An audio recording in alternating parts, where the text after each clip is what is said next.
Life can sometimes feel like a cruel twist of fate. For most, the loss of a child is an unbearable grief, something you'd never wish upon anyone. But when Margaret lost her son Daniel, she thought that the one person who would stand by her, the one person who was supposed to share that sorrow, was his wife, Alyssa. Little did she know, the woman who claimed to be devastated by his death was hiding a much darker secret. A secret that would turn everything upside down. Margaret sat quietly by the window, her heart heavy with grief. The funeral was over. The flowers had withered. The condolences had stopped pouring in, and now, the silence of her home was deafening. It had been 3 weeks since Daniel passed away unexpectedly, his life taken too soon, leaving Margaret alone in her sadness. She'd always believed that Daniel and Alyssa had a strong marriage. From the outside, they were the perfect couple. But over the last few months, something felt off. Margaret noticed small signs, a look in Alyssa's eyes that seemed to linger just a moment too long when Margaret spoke about her late son. It was as though Alyssa was hiding something, but what? And then there was the strange, almost distant way she'd grieved. It didn't seem to match the depth of the pain a wife would feel losing her partner. Alyssa was always the first to offer a shoulder to lean on. Yet Margaret sensed an unease in the woman she once considered a daughter. It wasn't obvious, but Margaret had always been attuned to the subtle shifts in her son's world. Something about Alyssa's tears felt hollow, like a performance. Margaret couldn't shake the feeling that Alyssa wasn't mourning Daniel's death.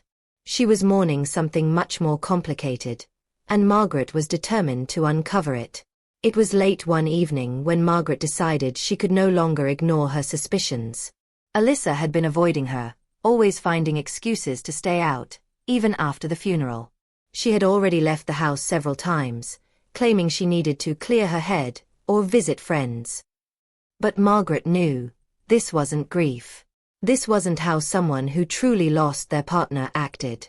Margaret began to take quiet notes, observing Alyssa's routine. She didn't want to become paranoid, but every bone in her body told her that something wasn't right. One afternoon, Alyssa returned home with a small, sleek shopping bag from a luxury store, the kind Daniel would never have approved of spending money on. Margaret had raised Daniel to be sensible, humble. Lavish spending was never his style. So why, just weeks after his death, was his wife shopping like nothing had happened? Margaret didn't say anything at first. Instead, she started looking into things around the house. Daniel and Alyssa had lived in the guest wing since their apartment was under renovation. Margaret hadn't gone into their room since the funeral. She felt it was sacred, still carrying Daniel's scent, his presence. But that day, she walked in. And what she found nearly knocked the wind out of her. The closet, once filled with Daniel's clothes, was almost empty. His belongings, his shirts, his shoes, even his watch box, were gone. Alyssa had packed them all away. In their place were new designer handbags, shoes, and expensive clothes that Margaret had never seen Alyssa wear before. Margaret sat down on the edge of the bed, feeling sick. How could she? How could Alyssa erase Daniel's presence so quickly? Later that night, when Alyssa came back from yet another walk, Margaret decided to confront her. "Where are Daniel's things, Alyssa?" she asked calmly. Alyssa blinked, startled. "What do you mean?" "His clothes. His watches. His books. His pictures. They're all gone." There was a pause. A flicker of something dark crossed Alyssa's face. Something cold. "I thought it would help to move on. You know, not linger in the past. It's been 3 weeks, Alyssa. You were married for 6 years." Alyssa shrugged, too casually. "Everyone grieves differently, Margaret." Margaret didn't push it further that night. But her instincts were screaming now. This wasn't just fast grief.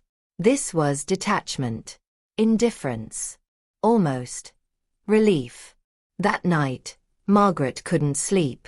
She tossed and turned, her mind racing. Every little memory, every little glance or strange remark from Alyssa since Daniel's death came flooding back. Something inside her was waking up, a mother's instinct that refused to be silenced. At 3 a.m., She got out of bed and went down to the study where she kept Daniel's old laptop. It had been password protected, but Margaret knew her son. His password was always the same, the date of his and Alyssa's wedding. She logged in. As she browsed through the files, she noticed that Daniel had a synced folder of his phone backups, messages, call logs, even location history. Out of curiosity, Margaret opened the messages. That's when she saw it. A series of conversations between Daniel and an unknown number, not saved under any name. At first, they were innocent. Brief messages about being frustrated, feeling distant from Alyssa, things not being the same. But then, the tone shifted. "I saw her texting someone else again today," Daniel wrote. "She left the house without telling me. When I asked, she got defensive. I don't think she's being honest with me anymore. I don't feel safe." That last message made Margaret's blood run cold. She clicked on the call logs next. Daniel had called that same number over 30 times in the last month before he died. Whoever this person was, they knew what was happening. Margaret decided to call the number. To her surprise, it rang. And someone answered. "Hello," a woman's voice said. "Hi. I'm Margaret, Daniel's mother. I found your number in his messages." There was a long silence. Then a sigh. "I was wondering if someone would call me." Margaret sat up, heart pounding. "Who are you? How did you know my son?" The woman introduced herself as Jenna, a co-worker of Daniel's. They had worked together for 3 years. But more than that, Daniel had confided in her in the last months of his life. "He was terrified, Margaret," Jenna said softly. "He believed Alyssa was hiding something. He even told me he thought she might be cheating." "Cheating?" Margaret gasped. "Yes. And not just with anyone. He suspected it was someone close." Margaret felt the room spinning. Could it be someone from the family? Or someone else? She had to know more. The following day, Margaret was a woman on a mission. What Jenna told her wasn't just gossip, it was the first thread in a tightly woven lie, and Margaret was ready to unravel it. She began by returning to Daniel's room, her son's sanctuary. She checked drawers, boxes, the closet. And then, behind a stack of old university notebooks in his bottom drawer, she found something odd. A box. Taped shut. Inside was a second phone. It was an older model. No fingerprint lock. Just a pin. Margaret hesitated, then typed in his usual fallback. His late dog's name, Milo 123. The phone unlocked. And what she saw shattered her heart. Photos, screenshots of Alyssa texting a contact saved only as J. The messages were deleted, but Daniel had taken screenshots. "Can't wait to be rid of him. Soon.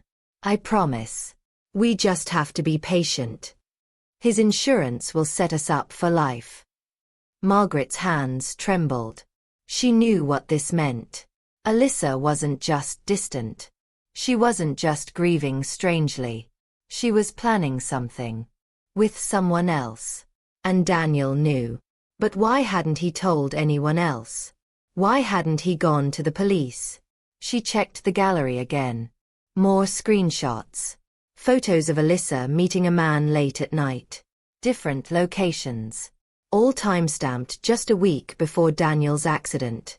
Margaret now realized Daniel hadn't died in an accident. He was silenced.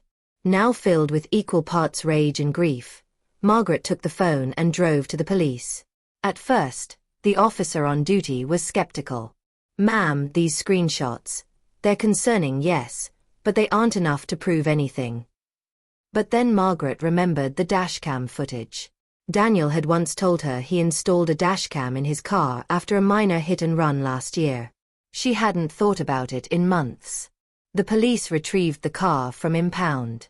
And sure enough, the dashcam's SD card was still inside. What it revealed stunned everyone. Daniel's car didn't veer off the road by accident. Another vehicle was tailing him, a black SUV. The footage caught it nudging Daniel's rear bumper aggressively, not once, but 3 times.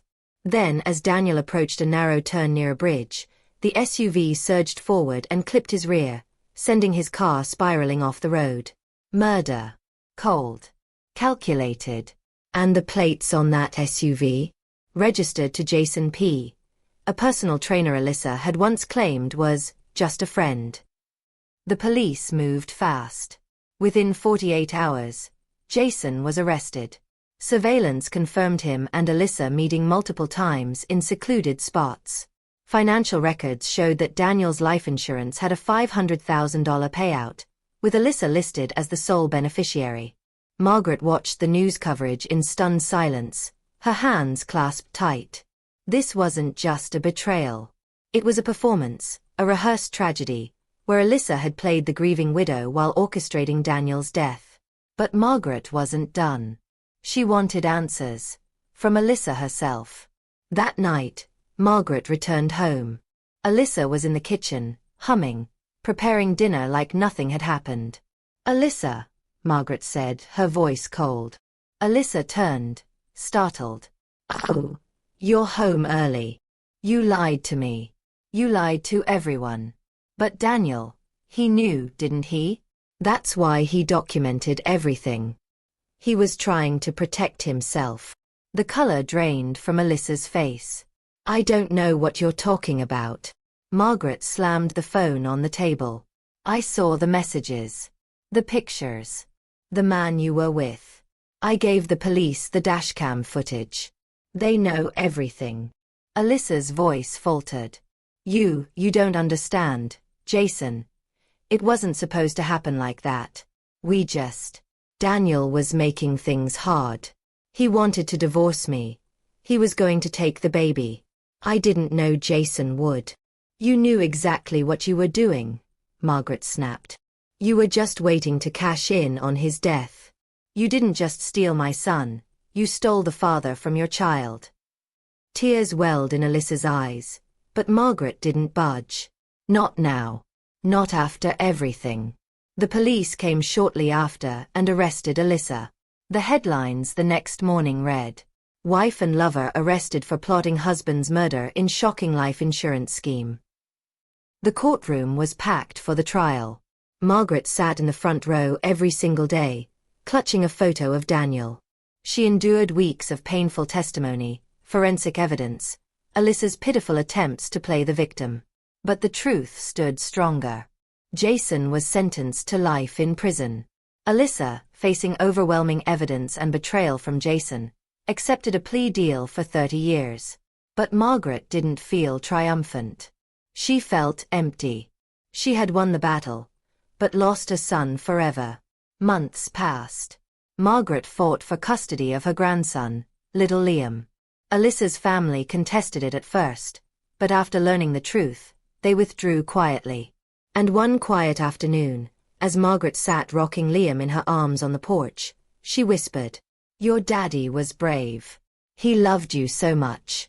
And I'll spend the rest of my life making sure you know what kind of man he was."